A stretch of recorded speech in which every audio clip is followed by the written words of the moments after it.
Leadership and management.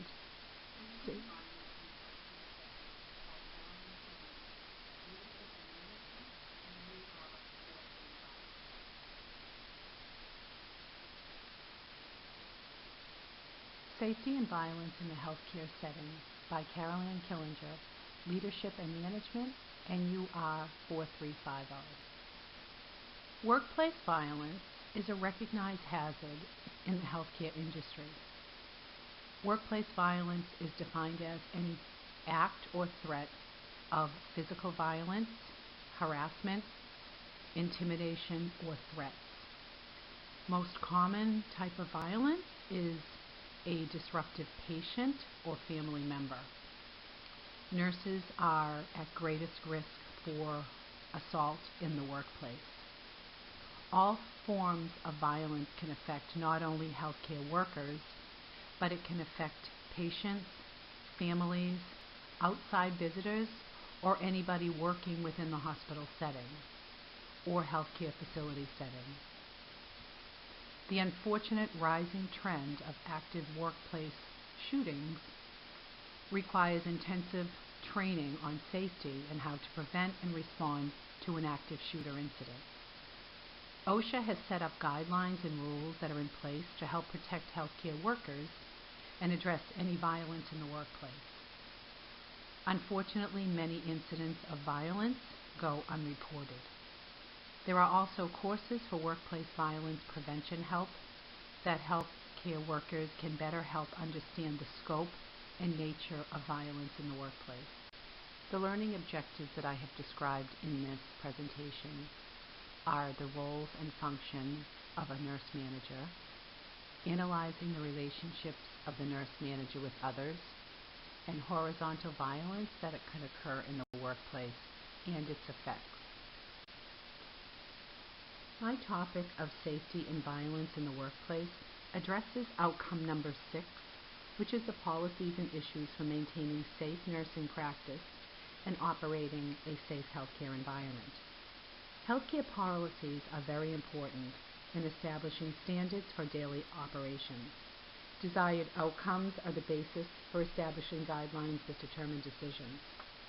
Healthcare policies and procedures help determine the employee's desired outcome of the organization, and they also explain the employee roles within the workplace. In my work setting as a school nurse, my most important procedure would be my standing orders. These standing orders define everything that I do. We also have many policies and procedures in place for most stuff. More common would be diabetes action and care plans, asthma action and care plans and actions for EpiPen administration. We also have a very detailed policy and procedure for suicidal actions. I've included 2 videos in this presentation to view. One of them is a practice scenario of an active school shooting, and the other is a process of a fire evacuation. Supervisors and healthcare workers play a crucial leadership role in acting as advocates for change and promoting patient-centered care. As safety remains a consistent issue in healthcare, leaders are a vital role in taking actions to establish an environment of safety by addressing patient and staff, and take actions to improve any safety concerns from staff or patients. Roles and functions of a nurse leader. Nurse managers need strong communication, clinical expertise, and leadership skills. They are responsible for supervising nursing staff in a healthcare setting. Their many functions include overseeing patient care, making decisions on budgets, setting work schedules, and organizing meetings. A nurse leader must create a safe and healthy environment that is supportive of the entire healthcare team. Nurse managers also implement guidelines for patient safety set by state and federal agencies such as the Department of Health and Human Services. Together, they work with the staff to improve patient wellness and safety outcomes. They have to make sure the staff is educated on the care standards and can implement them as needed. Are children getting enough sleep? Is the nurse organizational meeting that I attended. How do we define adequate sleep for a school child? There are individual variations in the needs of sleep, such as how easy does the child fall asleep at bedtime? Is the child waking up in the middle of the night? And how easy to wake the child in the morning? Also, individual variations in sleep-dependent functions, such as attention, sleepiness, fatigue, and mood. Sleep deprivation may result in hyperactivity, inattention, impulsivity, low grades, moodiness, fatigue during the school day.